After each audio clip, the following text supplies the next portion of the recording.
Okay, so I'm gonna go over wreath making. So let's start with materials, okay?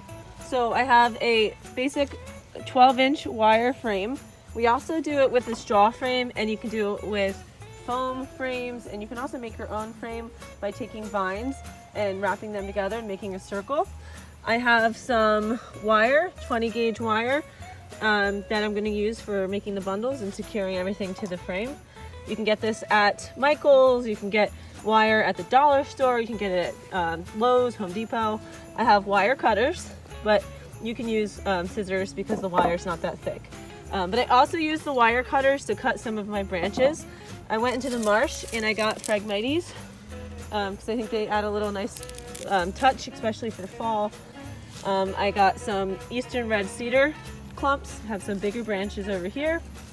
And I have, this is dwarf sumac, and it's edible. You can actually eat these berries. And I actually took some spray paint and I spray painted them to help preserve them a little bit longer, because usually they'll kind of turn this brown color if they don't have the red on there. But it looks really natural. I think I like the way it looks. And then I have this arborvitae that I got off of a tree. You can also use pine. You can use whatever you have in your yard to make these wreaths.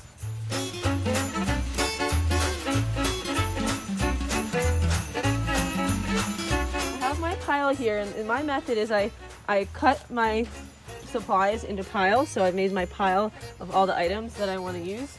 If you have any branches with berries at your house, you can use that. You can really do whatever you want. I've actually even spray painted some holly leaves, or you can use mountain laurel. And then I've made my bundles, okay? You want your bundles to be kind of flat, and you want them to be consistent. So you can see all of these single bundles that I've tied together with wire have the arborvitae, the cedar, the dwarf sumac, and the phragmites in each bundle. So they're all going to be the same. And you see how they kind of have like a triangular look to them? That's what you want them to kind of be, skinny, wide, skinny, okay?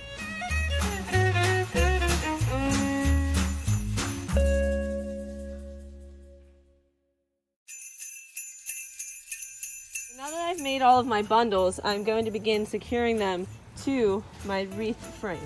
So this is my frame, and you can just kind of, once you make your bundles, you can kind of play around with it and kind of see which direction looks the nicest. So I'm going to lay this one here, and then I'm obviously going to have to secure it, but I just kind of want to see how this is going to look. So I'm going to lay this here. Okay. I'm going to take this one. That's actually looking really good already. I like it to be a little rounder. I don't want too much in the middle because you kind of want it to have that round appearance. But as long as it's consistent, if you have some stuff sticking off of it, as long as you keep that pattern consistent through the entire wreath, then it actually ends up looking really cool. So let's put that. All right, so we're not secured yet, but I'm just kind of playing around with what bundle do I want to put on next, and then we'll go from there. So. Okay, so for placement of my second bundle, I have secured the wire onto the bundle, and I have two pieces sticking up. So I'm going to decide where I think it looks nice. I kind of like the way that looks. Just kind of lay it there.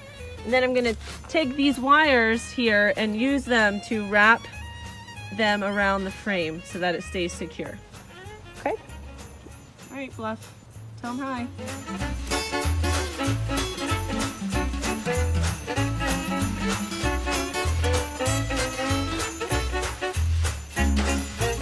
So you can see I've already secured my bundles here, and if I made them too long, I can actually trim off the stems a little bit and make them shorter so they're not sticking out on the wreath.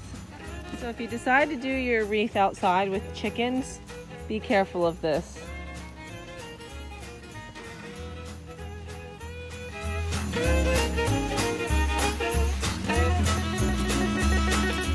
Go. Action. All right. So now I'm attaching my pre-made bundles to my wreath. So you can see I put it in the center of my cut wire, and I'm actually just gonna come around here and make a little wrap. Get nice and close, please. Okay, so I'm gonna wrap the wire on itself so I know it's secure. Okay, then I'm gonna lay the bundle where I think it looks nice, here, maybe here. And now I'm going to take the wire and wrap it through the wire wreath. Okay, so I'm just kind of doing like a couple loops through, crisscrossing it around the wreath, wrapping it. You can kind of look from the back if you want. So basically just securing the bundle to the metal frame. Okay, now that I have it secured a couple times, I'm gonna come down here and I'm gonna do that same process of just twisting the wire around itself, and that actually secures the wire right where you need it. I have a little extra, so I'm gonna come back around and just tie this off again to the wire frame. Just kind of get rid of those extra wreath wire ends. And now I'm gonna do the check to make sure it doesn't wiggle. Looking good so far.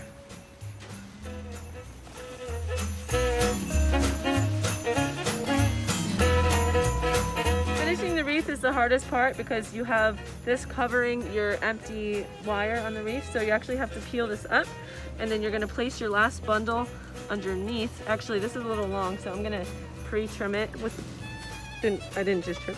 I'm gonna pre-trim it here. Okay, and I'm gonna go underneath it here, and I think that looks pretty good. So I like the way that looks, so I'm going to secure it. So I take my wire, have to feed it underneath of the other bundles, and then I'm just gonna secure it to the back of the wreath by flipping it over where I can see what I'm doing better. And I'm just gonna wrap it around and twist a couple times, back and forth. Okay. And I have a little extra, so I can come back around and do one more little tie here. And it's hard to see, so you just kind of have to do it by feel. And then I'm going to tie this together. If you do it like 4 or 5 times, it should hold. And that's how you finish the wreath. Voila! A little wild, but you know, we can adjust some things and angle them different directions.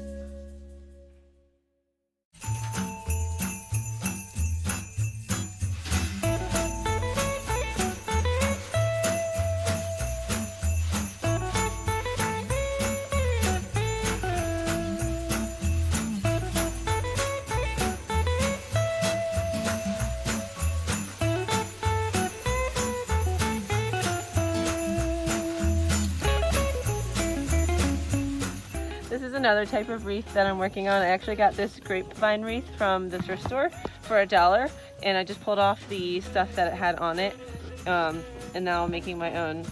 So what I'm using here, Archer, no! What I'm using is pitch pine and this bayberry with these cute little blueberries on it, and I'm just taking little pieces like this, stripping off the leaves, stripping off the pine needles here, and then I'm gonna shove them into this wreath. So shove it in, and sometimes you just gotta pull it through a little bit, sink it in there, and you can pull it through the back. This one didn't come out the back, it went into the wreath. Okay, and then you just do little parts, little pieces. Anything you find in your backyard. You can use holly trees, you can use pitch pine, cedar, anything like that. So that's just another type of wreath. You can add a bow or some pine cones to this wreath, but I prefer to leave it all natural. These wreaths do best outside where the pines can stay fresh and moist. If you leave them inside, they can dry out and they will perish faster.